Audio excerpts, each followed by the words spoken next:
Good afternoon, everybody, and welcome to another episode of the Responsibility Quotient podcast. My name is Catherine Kowalchuk, and today is July the 19th, 2024.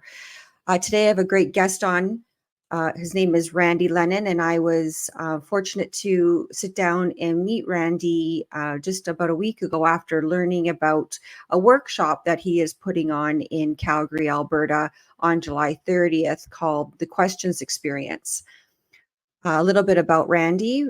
He is a 44-year innovator, entrepreneur, and author who has founded and built successful enterprises in the fields of newspaper, publishing, television and radio, recording artist management, retail advertising and marketing, corporate finance, and the internet.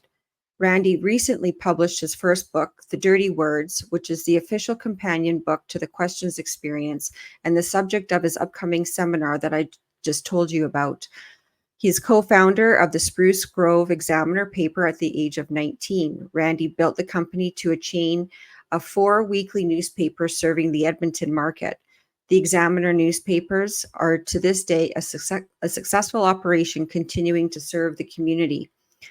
His crowning achievement in the area of serving others was the development of the Biz Brainstorm workshop and radio show series in Vancouver that garnered Randy back-to-back nominations for the prestigious Ernst & Young Entrepreneur of the Year award. Randy spent 16 months as an executive with the Calgary Flames and was founder of the VA Angels, now Valhalla Angels, chapters in Kelowna and Phoenix, CEO with Candor Business Consulting, founder of the Questions Experience Company, founder of Randy Lennon Media Inc., and co-founder of Meridian International Merchant Capital. Working with the lead investor who pulled together a group of 36 owners to keep the NHL Edmonton Oilers in Edmonton in 1992, Randy's years later led Meridian in securing local equity that facilitated the 2008 acquisition of the Tampa Bay Lightning. And then in 2013, Meridian also structured the deal and arranged financing that facilitated the purchase of the Arizona Coyotes by a group of mainly Canadian investors. It's my pleasure to welcome to the show Randy Lennon. Hi, Randy. Hey, it's nice to see you again. And it's so unusual that we actually met for the first time in person as opposed to on a Zoom or a virtual event like this. So it's very unusual and great. Well, yeah, thank you. I ran across, I received a messenger post about your workshop, the Questions Experience, and I looked you up and then I reached out to you, and it was so nice that you made time to meet with me and my husband last week, actually, over brunch in Calgary. I'm unfortunately not able to make your workshop on July the 30th, but I thought that it was important for my audience and yours to learn more about your books, The Dirty Words and the Questions Experience, and provide a little bit of background about what participants of this workshop can expect to encounter if they do sign up. So please tell us a little bit about yourself. I did introduce you, but I think you have a little bit more to share with people. Well, thank you, Catherine. It's always a pleasure to get on one of these. And I take it this is more of a long form podcast. So we're not, how much time do we have roughly?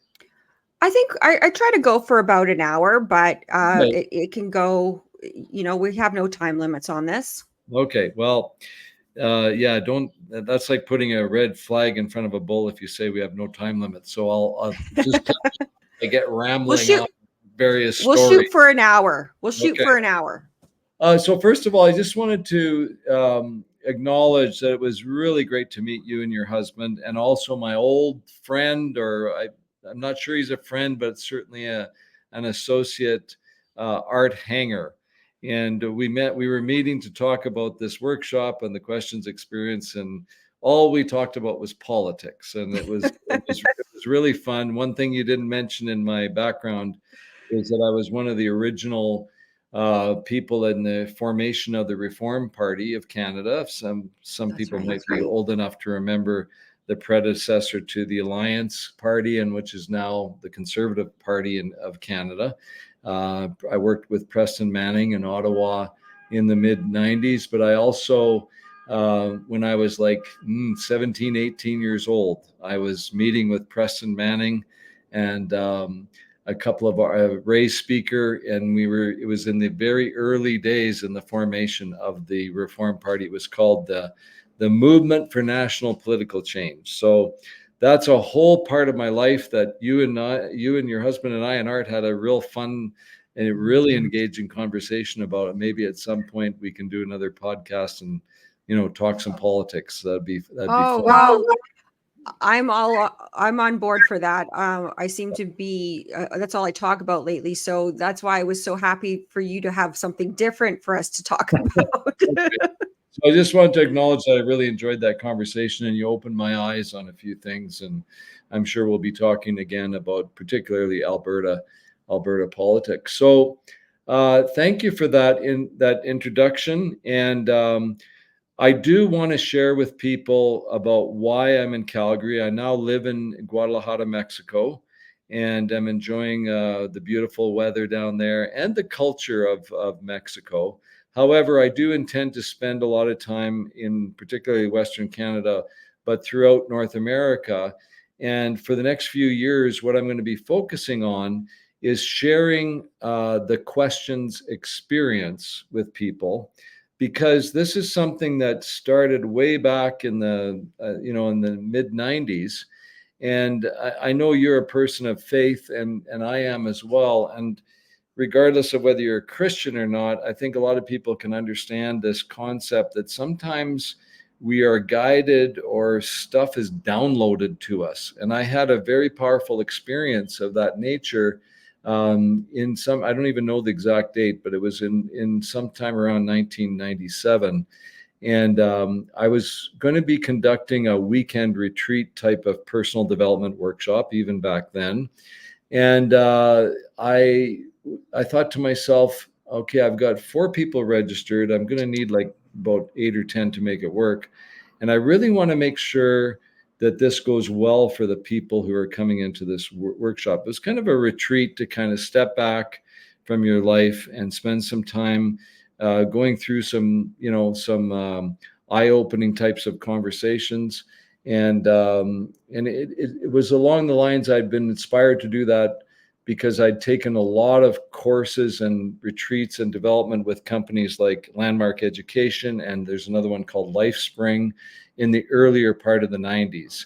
And so I'd done a lot of work on myself, and I was starting to do my own workshops. And you also mentioned the Biz Brainstorm that we did, which was a half-day workshop and then a radio show.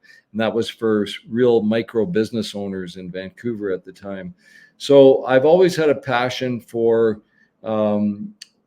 I guess today we call it coaching, personal coaching, business coaching. So back then I was intending to do a weekend retreat of my own, which I was going to facilitate.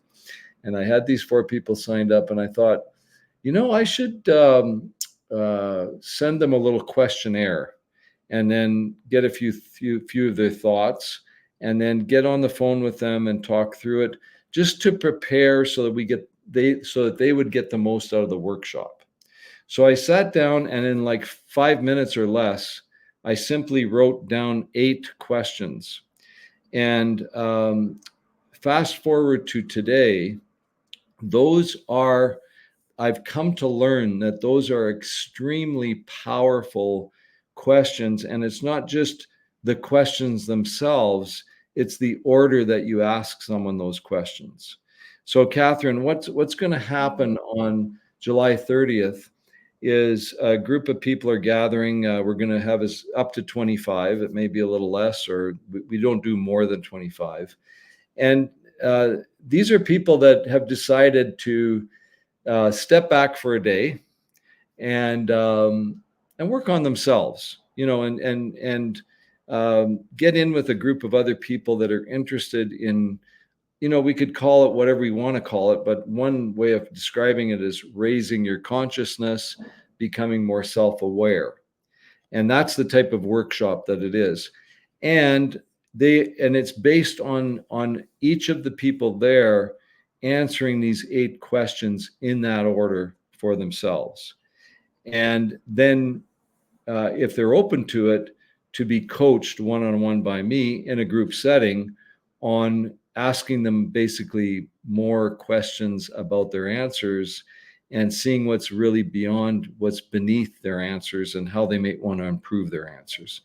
So the questions themselves, I've now over the years, either in a one-on-one coaching session or through some kind of workshop format, have done the question, so to speak, with over 1,000 people.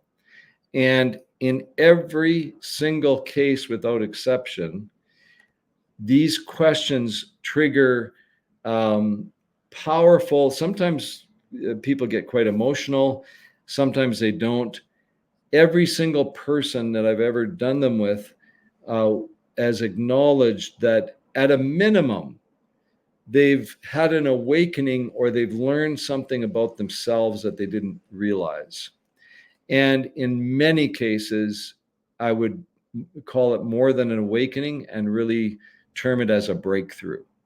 So it can be, working through those questions can be actually quite life-changing.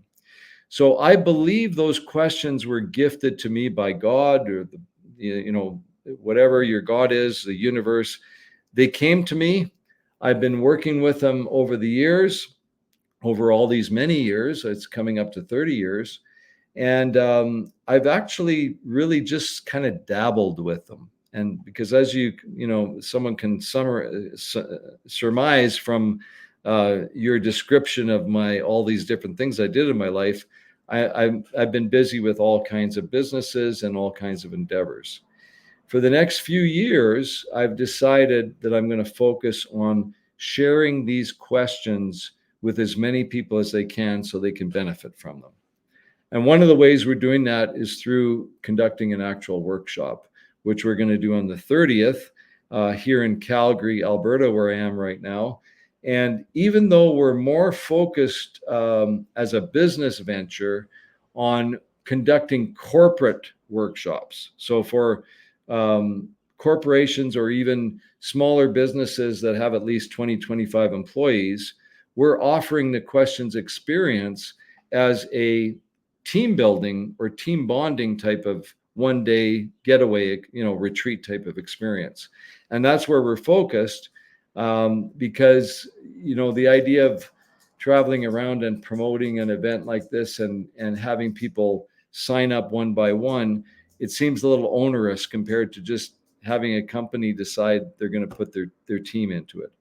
Having said that, on the 30th of July, it is open to the public and anybody can register.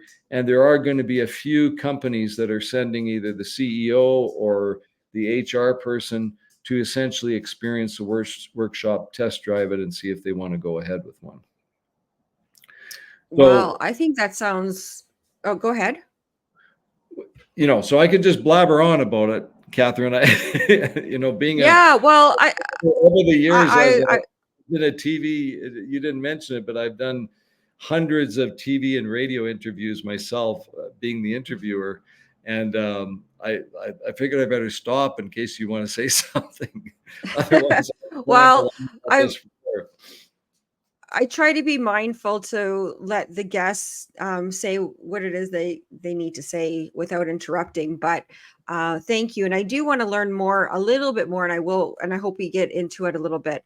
But maybe as part of your background, you mentioned that you felt like you were called to do this in some way, shape, or form. So I'd like to know a little bit more about that because I I feel my experience certainly has been that I've grown as a person and have been able to mature, I guess, based on those experiences in my life that brought me hardship, actually. And in particular, uh, I've been divorced twice, and I'm a recovered alcoholic, as many in my audience will know. Been sober for 14 and a half years. That was a big journey for me, because getting sober was, or, and quitting alcohol was a really daunting task. And I actually had no idea the significance that uh, that drinking and looking for externalities had on the rest of my life until I entered into a 12-step program. And the 12-step program really was my reintroduction back to God, because for me, it was evident in my life that I had become spiritually bankrupt, and that and I refer to addiction often is the hole in the soul disease. And so that addiction and finding a spiritual solution for me um, was my path really back to finding Christ again. And so I'm grateful for that, even though it was one of the most difficult things I had done. And but it seems to be like those things in our lives really, it can make or break you, right? You can either choose to become a victim of your circumstances, which is what we have experienced in society, and what we are experiencing in society now is a, a, a, per- a perpetual state of celebrating victimhood. And we can delve into that topic as well. But certainly, there is another option, and the other option is living in the solution and transforming your life. And for that, I believe it is up to the individual. It's our personal responsibility to do that, as well as relying on God. I believe that turning our will and our lives over the care of God, of our understanding, which is one of the steps in this 12-step program, is fundamental in that, because it gets us out of self and focuses us on being of service to others, which is a fundamental tenet in Christ's teaching, as you have it as well. So was there anything like that going on in your life? I mean, you had decades of experience as a business person, radio and TV show host personality. So I'm sure you had a lot of experiences to draw on, but I'm wondering if anything like that played into this awakening that you had.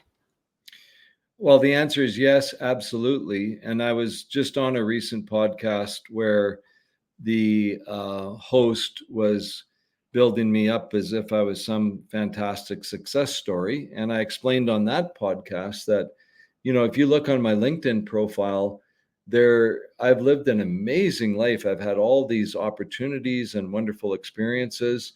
And one would think, and I think this is the way it is with a lot of social media, uh, everything on my LinkedIn is true, like my profile, but it's laid out in its most positive light.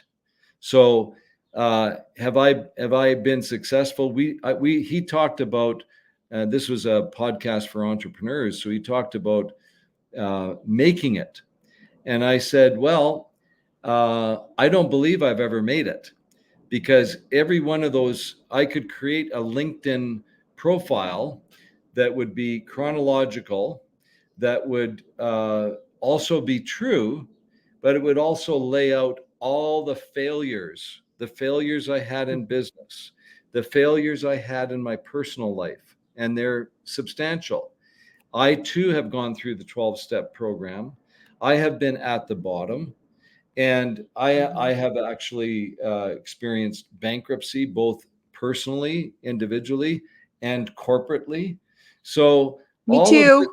yeah, Well, all not of, corporately, but personally. Yeah. yeah. So, and am I proud of the accomplishments that are all documented in, LinkedIn version A? Absolutely, I am. Because, you know, um, I'm proud that there's a newspaper still functioning in Edmonton that's been employing people all these life that I started with a partner at age 19. I'm proud of all the work I did with Preston Manning, both here in Alberta or in Ottawa. Was I, how much impact did I have on the Reform Party or the government as it exists today? Minuscule, not much. I'm proud of my time with the Calgary Flames. And, if you read my LinkedIn profile, it talks about me being on the executive and a turnaround specialist during a time when the team really had a big turnaround. How much did I actually have to do with it? Not very much. It was mostly that I was there at the right place at the right time. And then some of the companies profiled on my LinkedIn failed. They did not succeed. And yet there are successful aspects to them, and that are there. So have I had success and had a great life? Absolutely, yes. And I'm very grateful and feel blessed for it. And at the same time, I have hit bottom several times, Yeah. spiritually, financially, certainly with my family. It's not something I really like to talk about. I have 3 sons. One of them I have what I think is a pretty good relationship with, although who really knows? He might have a different view. He might watch this podcast. Oh, my dad is full of crap. I have 2 other younger sons, one of whom has not communicated with me for coming up 11 years. Wow. And the other one, it's been on and off. So have I been have I been a good father? Have I been a successful family man? By most people's independent analysis, the answer would be no. And do I feel horrible about that? I do, absolutely, because I have my perspective on why things went the way they did. I know for a fact that one of my sons, his perspective must be completely different because he doesn't even want to have anything to do with me. So Mhm. here I am, at age 67, embarking on a path here to share these questions and the questions experience, which has been put together by me and other people that have contributed to it, that is having a phenomenally positive impact on people who engage with us on it. And yet it's not about me. I'm maybe the facilitator, uh, and the bottom line to it is that these are questions that I really do feel were given to me, and it's now time for me. I do feel called, and I have felt called from the very beginning. And yet all these things have happened in my life, and probably mostly to do with my own ego and going after material things instead of what really matters, like my Yeah. family. It's taken me on this winding path that finally has me at a place here today on a podcast with Catherine Kowalchuk, proclaiming that I'm really committed now to focusing in on serving others in the best way I know how, and that is sharing the questions with them. So in this particular workshop, they're given the questions, they write down their answers, and we get into a circle group, and people can volunteer to sit in what you might call a hot seat next to me or whoever the facilitator is. And we do an exploration of their own answers. We talk through their own answers to these questions. The key thing is, though, we don't have any answers. I don't proclaim to know anything, to be able to give you any advice, Catherine, about anything. If you're in the room or you do the questions with me one-on-one, which I'm no longer focusing on, I'm focusing on doing it in groups, we're going to go through your answers, And the only thing I'm going to do is ask you more questions about your answers and Right. help you to perhaps to clarify those answers. In some cases, change them completely. In some cases, just go deeper on your answers because you have I help you find your own answers to these questions, and that's where the breakthrough comes in. So it's extremely powerful, and you know they say when the student is ready, the teacher will appear. So Mm-hmm. some people that are watching this, it's not resonating with them, or they're going, "Oh, I thought Randy Lennon was a successful guy, that's made billions and I'm going to get some good advice from him." No, I'm just here humbly before you saying, "Hey, I've gone through a lot in my life, and what seems to have come out of it is that I have a gift for helping people through these 8 questions." So that's what I'm So doing. with these 8 questions, then I'm assuming obviously you've done them yourself, and can you give us like an example of one of the questions, and then can you share with people how how those questions or the answers to those questions, how they were transformational in your own life? Sure. And actually, I'm going to share with you a little bit about the dirty words, which is the first half of the workshop. So the dirty Yes, that's words, here. I'm just going to add to stage here. This is your book. I pulled it yeah. up on Amazon, right? Yeah. So I was doing the questions before I ever wrote the dirty words book. The dirty words is a workshop in its own.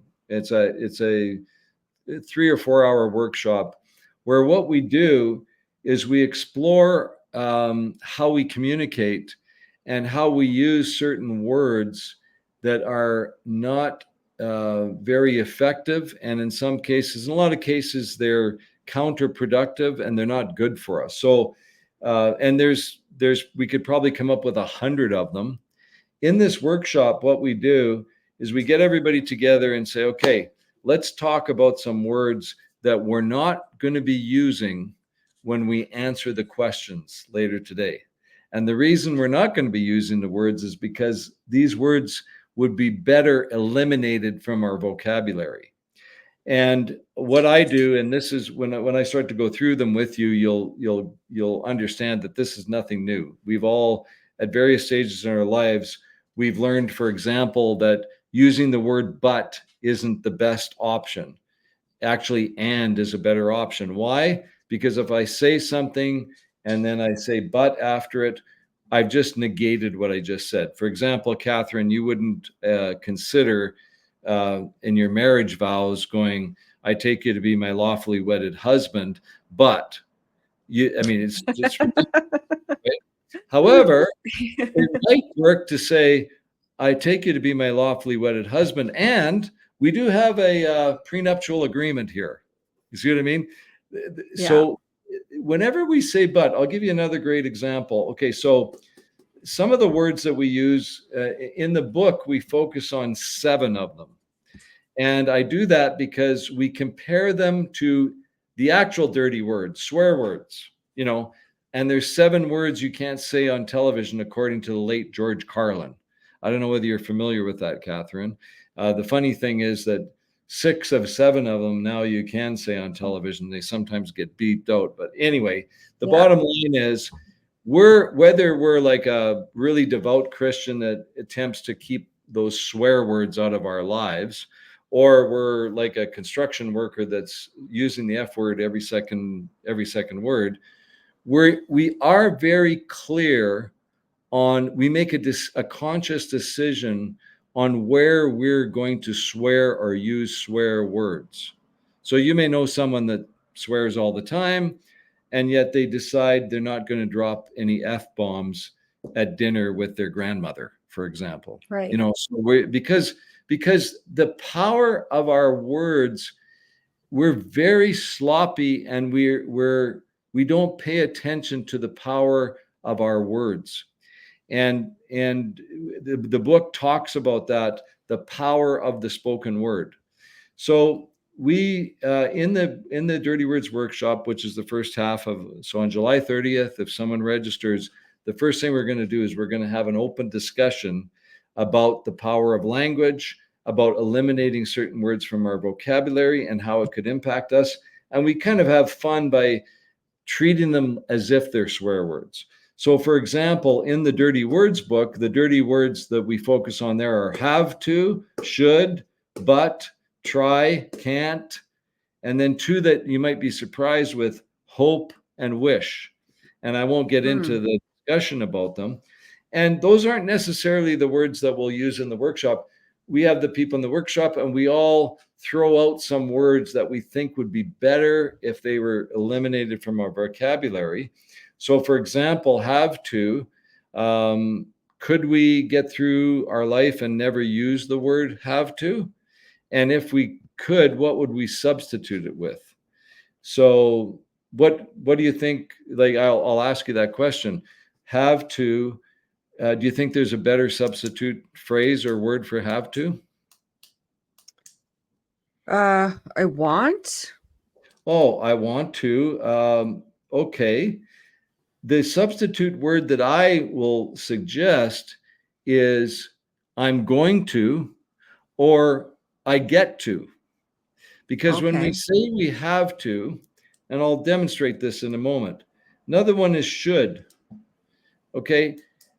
We, and I work very hard to keep these words out of my own vocabulary, but I still find myself using them. What we end up doing is shoulding all over ourselves and other people. Okay. Yeah, And totally. we'd be better off to either say, I'm going to do it or not. Like I should lose weight. Well, why are you saying that? Either do it or don't. Or instead of saying the word should to someone else, you ask a question. You say, have you thought of, Yeah. um, so on. Because as soon as we say, you should do this, or you, like, for example, hey, Catherine, you should come to my workshop. Well, Yeah. you don't really want to get, when people say you should do something, you automatically resist it. Whereas I could say to you, hey, we're having this workshop. Could I share a little bit of information about it with you to see Yeah. if you might want to come? You see, so, and then we already talked about but. You can substitute. But's the easiest dirty word to completely get out of your language because you can always use and. Try, can't. Okay, let me give you an example of how these dirty words completely screw up our lives. And I'm going to Okay. use an example that's very hurtful to me when I think back on it. Okay. So here I am. My son is about, I don't know, 6 or 7 years old. And we're driving to his hockey practice. And the phone rings, mobile phone, even back then. And I answer the phone, and it's my buddies, and they say, hey, we're going over to Brewster's. This is in Calgary, in Lake Bonavista area, to have a couple of beers. Do you want to join us? And I say, oh, I'm sorry. I can't. Uh, I would love to. I can try to be there, but I have to take my son to hockey. Yeah. Like there's 3 or 4 dirty words in there. Okay. Yeah. Now, really, and in actual fact, how I phrased that was a lie because I actually wanted to take my son to hockey. I loved taking him to hockey. And I actually didn't want to go have a beer with them right then. And somehow, because why? I'm trying to let them down easy or something. So I could have said, hey, thanks for the offer. I'm going to take a pass because I get to take Chris to hockey. Yeah. Yeah. The first version, which just spews out for some goofy reason, or I'm going to try to be there. No, if someone says they're going to try to be there, they're not coming. They just don't Yeah. want to. One of Yeah. my first sponsors used to say to me, Catherine, trying is lying. Yeah. Yeah. Uh, or get off your butt, don't use the butt. There's all these. So this is nothing new. the first version, my son's sitting in the back of the car hearing these words and going, oh, my dad actually would rather be drinking beer with his buddies than taking me to hockey. Sad face. Yeah. It was a lie. It wasn't even true. Yeah. Yeah. And it's because I'm not conscious of how I'm using these words. So that's just a little taste of what the dirty words is about. And over the course, and the book has a lot more to it. It's also, we use these words in our victim culture. Oh, I can't. No, there's no such thing as can't. You're choosing not to. What, are you being buffeted Yeah. around by life? I can't come. No, I could have gone to have beer with them if I chose to. Well, and a lot of people these days are relying on the trauma that they've experienced to justify their victimhood, right? And Yeah. I've suffered sexual trauma as well when I was 5 years old. I think that did have a lot to play into why I became an alcoholic and everything else. I mean, even when the first year that I got sober, I transferred my addiction to other things that I shouldn't have. Yeah. And then I hit a major emotional bottom, which landed me into uh, um, treatment on the island in Victoria, on Vancouver Island. And I was there for a month and got a little bit more serious about my recovery at that point. And but I noticed these words, those words that you said that you've highlighted for us are kind of really shocking because they're everyday words that we're so used to using. Oh, yeah. And However, I think that this type of workshop is so important because we I think our society is veered to become lazy with our language and the meaning, and certainly we're in a situation now where the meaning of words has been inverted in many cases, and we don't even understand probably what some of these words have morphed into. yeah, I mean, it's a great exploration to come up with 100 dirty words and talk about how the meaning is counterproductive to actual effective communication.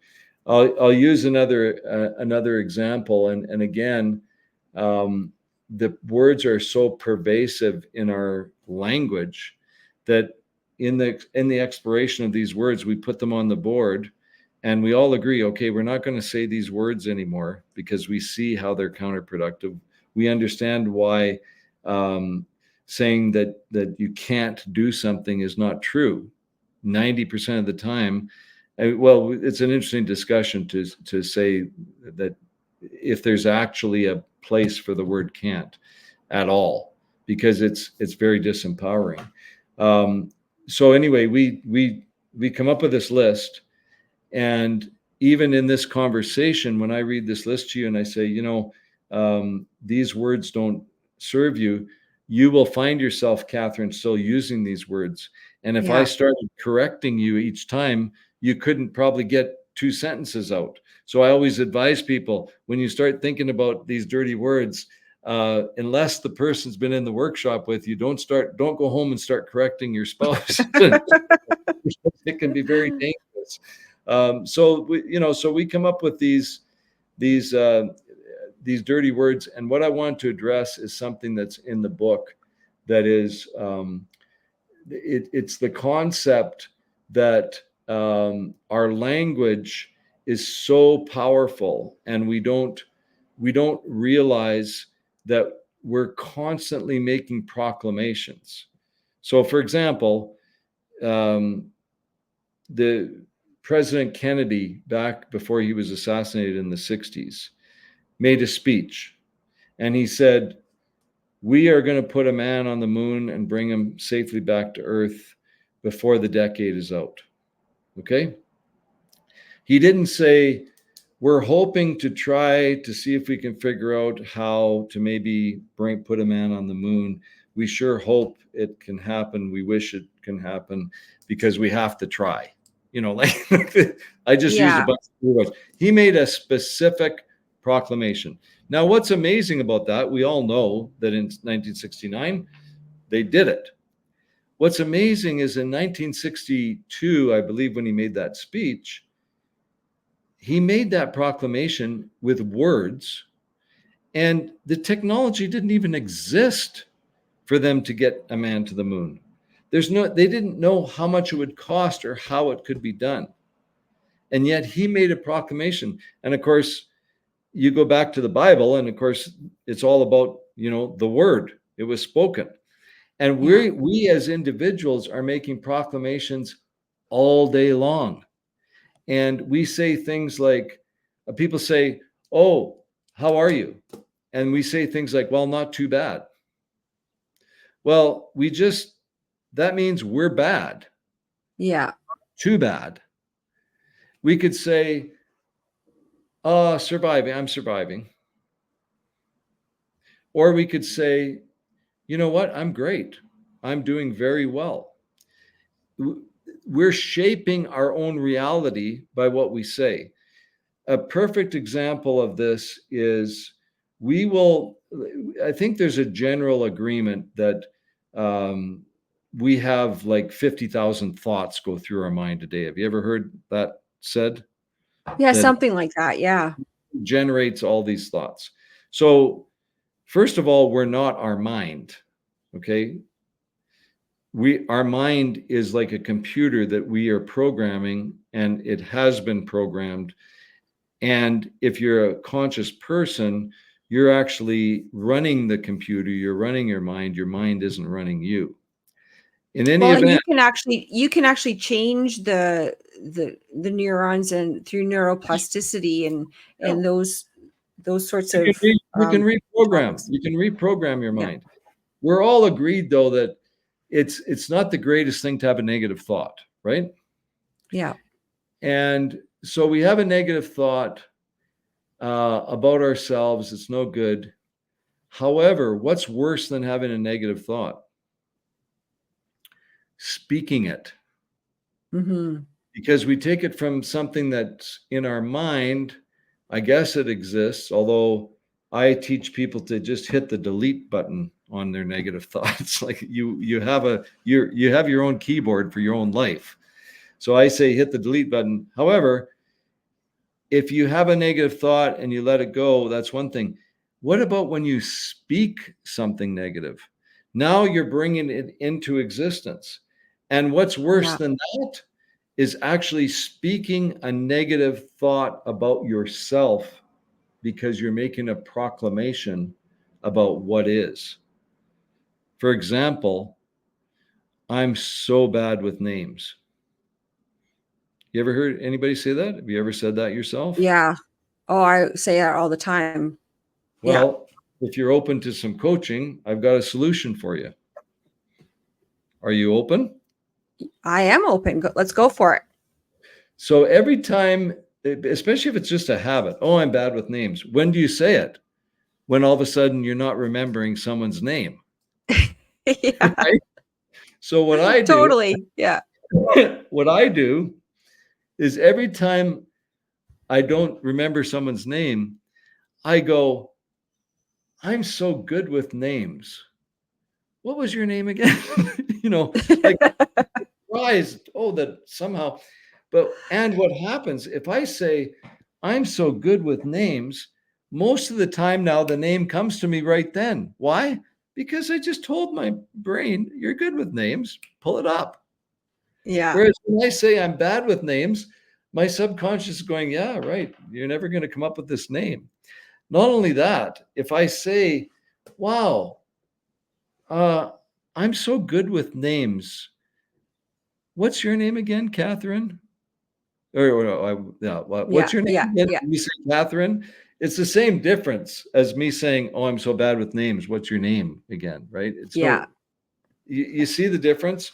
We are, and I'll challenge you for the rest of today, Catherine, to catch Okay. yourself. You go ahead and catch yourself saying something that's probably the way you say it as a habit. that you now realize is completely disempowering, and notice it.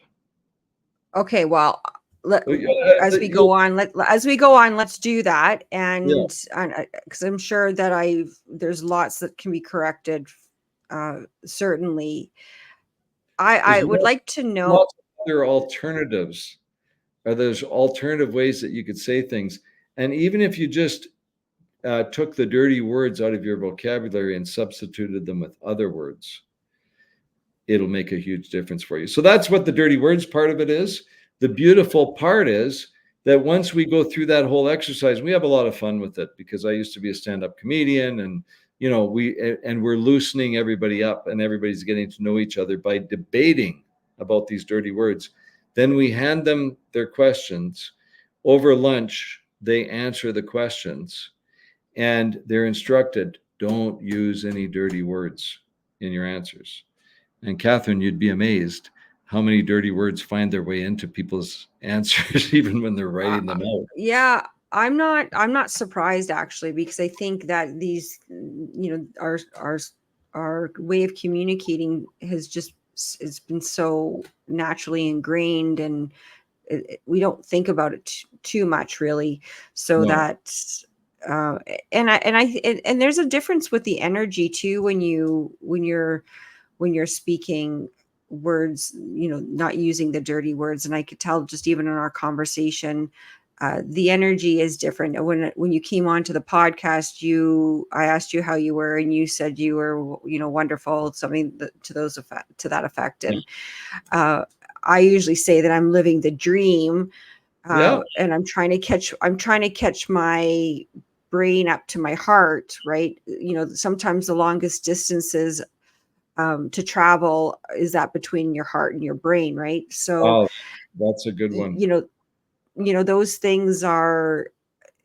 I think it's really important right now to, especially now in this day and age, to focus on intention, and to focus on mindfulness, because there's so much that is happening and being foisted upon us, whether we like it or not. And we get so bogged down in the day-to-day minutia of living our lives and meeting deadlines, etc., paying bills, and that's becoming even more challenging. But I think, if to have the opportunity just to step back and to examine our language, how we speak to people, how that might come across uh, in our personal interactions, I think it makes all the difference. I mean, I remember I got into an argument with a friend of mine years ago, and he was shoulding me, and I got upset with him, and I said, don't should me. And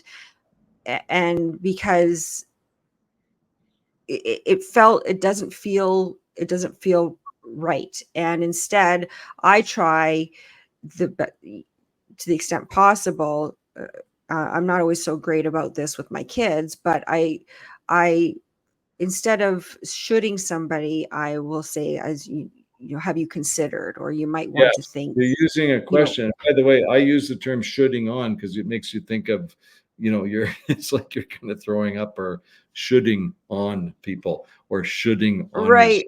which sounds like another word. Anyway, Catherine, think about this. Okay. Okay. We have these dirty words and that whole concept. Okay. And most of us have thought about them before in some way, shape, or form. And then right after that's, we're very conscious about that. We get to answer these questions, which are all about raising our own consciousness about what's really going on. Like, they're very powerful questions. So, for example, one of the questions is, um, what's the one thing that consistently holds you back in life?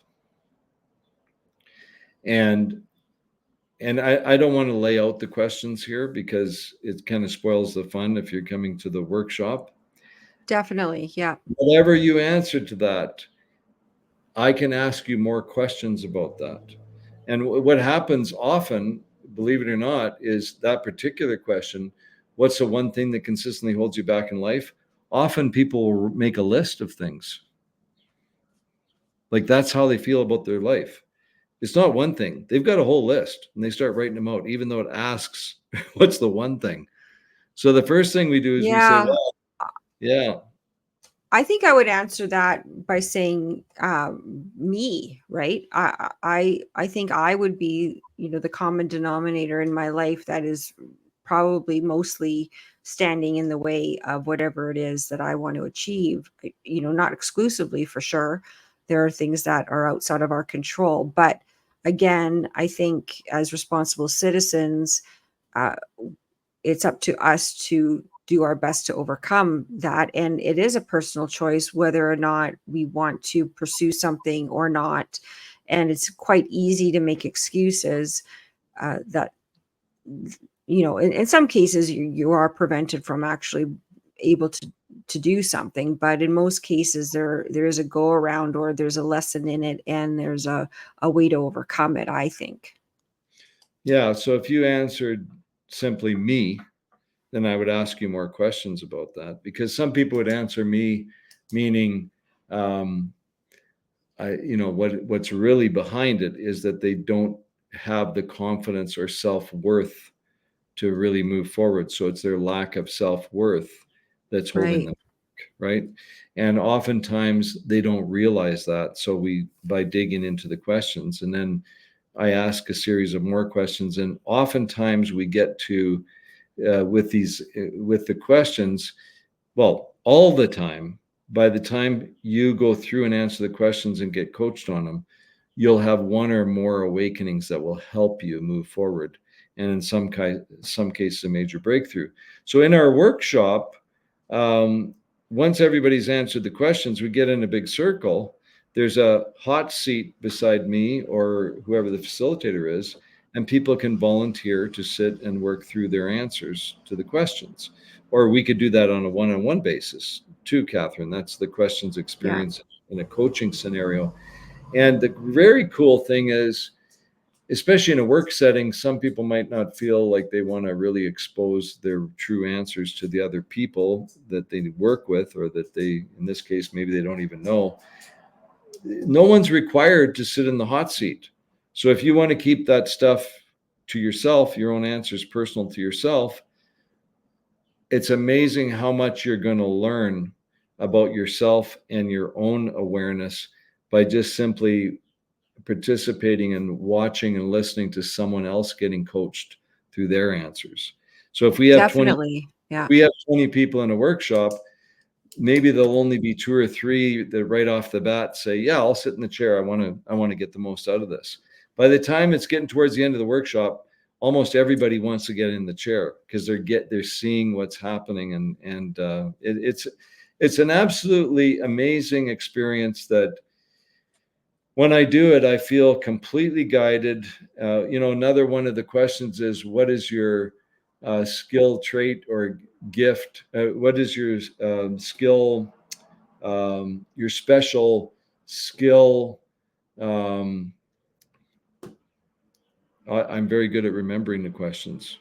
And amazing. So what is Well, your one of the I just questions I just want go ahead. to finish that because I had forgotten that one. And instead of saying, oh, I forgot it, I said, I'm very good at remembering the questions. And it came to me, Yeah. what is your special skill, talent, or trait that is your Right. gift? You see? And a lot of people have never thought about that in their whole life. What's your Yeah. gift? Yeah. So, and in my case, my answer to that is I see more in people than they see in themselves. And I'm Hmm. prepared to um, take action to help them see it.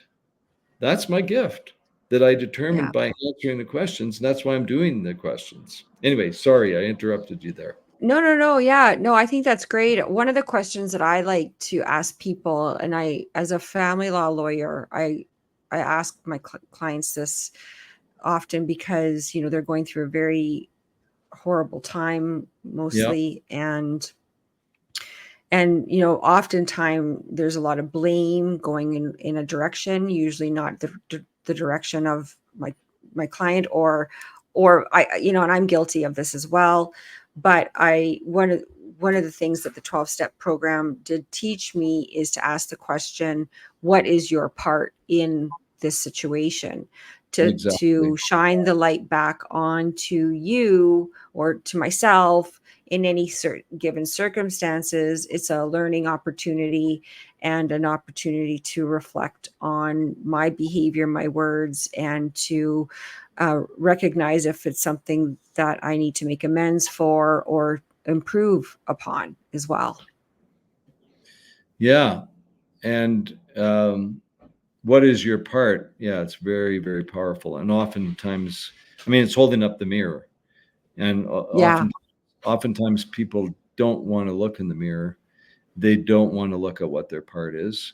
And of course, in reality, that's what's going to free them yeah. is to look within. So as I said, when the student's ready, the teacher will appear. Some of the people watching this, if you're hearing something that is kind of resonating with you, I would say, hey, figure out a way to join us on July 30th. If you're watching the recording and you go to our website, or there'll be other ones coming up after that. If you're in Calgary or you can get to Calgary for July 30th and you're hearing something that's resonating for you here, come and join us and participate in the questions experience. Give yourself the gift. So Randy, Yeah. I just want to where put can, it, sorry, where can, yeah, go ahead. I just want to put it this way.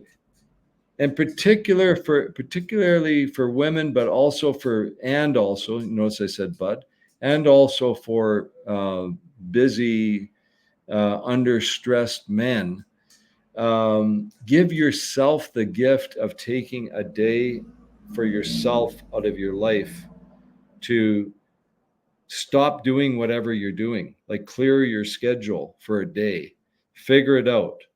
And people say, well, I can't, they use a dirty word. Well, no, if someone died that you're close to, and you needed to get to Calgary tomorrow, you would cancel your plans and you'd be there. Okay, so Yeah, it's fine to say, well, I'm choosing not to. It's not a priority for me or whatever. I don't accept the word, well, I can't make it because yeah. A, B, C, D, E, F, G excuse. I always say, if you want to use an excuse, just say, my cat has a fur ball. Because, so someone can't make it to court, they can say to the judge, hey, my cat had a fur ball. It doesn't really matter what the excuse is. Well, and I don't think we actually need to give excuses. I think just as sufficient. I'm not going to attend. Yeah, I'm And we not going have to be. this habit. Yeah, I think we have this habit to want to placate or not thinking that we're going to hurt somebody's feelings if we yeah. decide that we're not going to participate. But in some cases, there's legitimate Oh, reasons sure. why you're conflicted out. But is there a website then, Randy, coming up to our hour mark, time Yeah. flies when you're having fun. Where can people find your more information about this, and how can people register? Well, they register by going to the Eventbrite website or app, Eventbrite, and they can just search the Okay. questions experience. And it's a fairly costly workshop because we charge a lot of money to do it in the corporate setting. So it's actually $799 for the day. However, anyone we offer a 50% discount for an individual, so it's like that brings it down to $395. Anybody that sat through this whole podcast, I'm going to give them, and especially if money's an issue for you, by all means, when you go to the Eventbrite and punch in the questions experience, and it'll come up July 30th. When you go to buy your ticket, just use the code word insiders. Okay. And we can, if you're able to post it, we can put a link up, I'm sure, on your site Yeah, as we'll well. put a link up to the YouTube and Rumble posting, and on my website as well. So anybody that's participated in any way with or following Catherine or part of this, the price will be $196 instead of Well, eight. thank you. So Thank you. And we have a maximum of 25, and today is the 19th. I think we're at about 10 or 12 or something like that. So there's room, and you never know. Like the registrations come in, who knows what registrations are coming in. So if it's something that resonates with you, I would say right now go to Eventbrite and register. And you can also just, if you have any trouble with that code or anything, you can contact me directly. Probably the easiest way is at my media company email, which is the easiest email, Randy, RANDY at Lennon, my last name, .media. Randy at Lennon.media. Have anybody that's watching this, if you want to communicate with me, send me an email, and I'll help you get registered. Or if we can get on a call, and if you've got further questions about it. But if you've got Well, there's questions about the and question, and W from Ontario says, I'm on disability and live in Ontario. My cat has a fur ball. well, and then maybe you can pick up my book. That might help. That'll cost you $16.95. You can find it on Amazon, The Dirty Words by Randy Lennon, or send me an email and let's. I do from time to time do a one-on-one questions experience. With someone, I take an hour and just help them through it at no cost. So, although because you're Well, me with my cat has a fur ball, we might just maybe you can take me up on that offer. well, thank you, Randy, for sharing with us your program and your book, and a reminder that we need to, I We need get to, to, we we get get to, we get to, there we go, we get to practice becoming more mindful, and I to, do think that is transformational. I think especially in this day and age where words are all topsy-turvy these days, and so many people are apt not to take personal responsibility for their own circumstances and rely on other externalities, including our government, uh, for various things in their life. I think that this workshop uh, will be very powerful, and I know that any of the self-reflection that I've done throughout my life, and it's been a lot. I think that it's never a waste of time, and you never know what you're going to learn, and you always, I always get something from every situation that I am part of, right? And I may not know it at the time, how it's going to bear fruit in my life, but invariably it does, and I can draw upon all of these experiences that I have uh, to help guide me throughout my life. So I just wanted to thank you very much for coming on, and we will make sure that we get this on our various social media and website, YouTube and Rumble, and the links for the Eventbrite will be added for anybody who would like to attend. Any closing words for anybody? I'll ask that you just stay on until I end the stream, which will be in a couple of minutes, and then we can sign off then. But any closing words? Yeah, well, first of all, I'll make sure I'll text you the link that has insiders right on there, so that when they go to the Okay. Eventbrite, it'll still say the price. When they go to buy their ticket, it'll automatically drop it down to 196. I'm going to actually share one more quick thing with you because there's no 1 hour deadline. I've had Yeah. the absolute delight and pleasure of getting to know, because you say being mindful, the mother of the mindful movement. And I don't know whether I Mm. mentioned this to you before, but her name is Dr. Ellen Langer. And I just want to put in a word for her and her book, and you can search her on YouTube, Dr. Ellen Langer. Some amazing she's been doing the podcast circuit with all the big podcasters. And she's got a book out now that's about chronic health.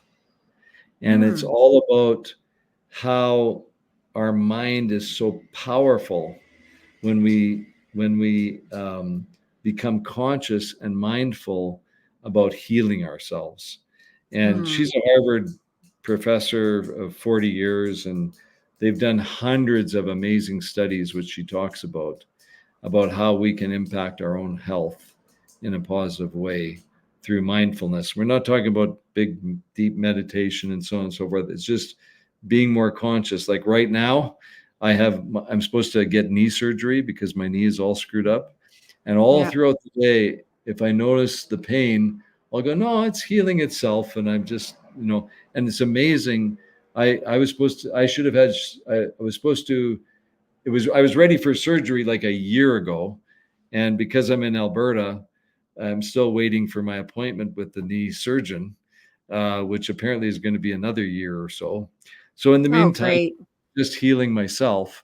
And, my knee is actually pretty darn good, Catherine. So I encourage anybody that's experiencing even physical health issues. Obviously, I'm not suggesting you stop going to your doctor or stop taking your medication, and just plug into Dr. Ellen Langer and stay tuned. We might be doing something kind of cool with her in Alberta too. So Oh, wow. Okay, great.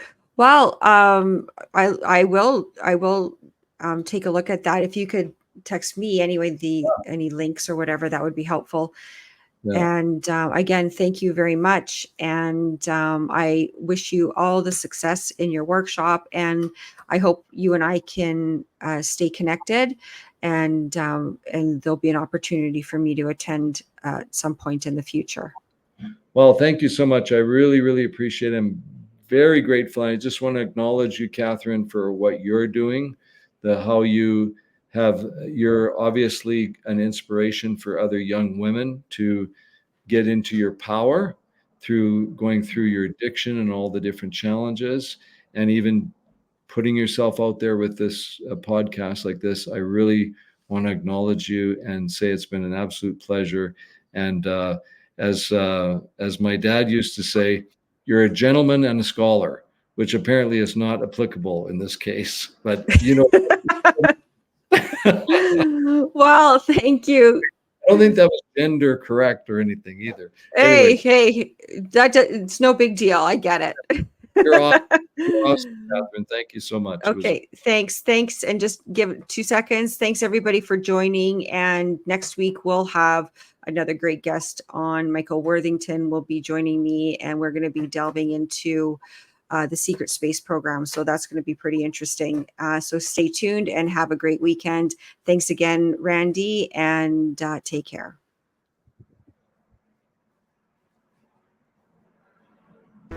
Thank you for watching the Responsibility Quotient podcast.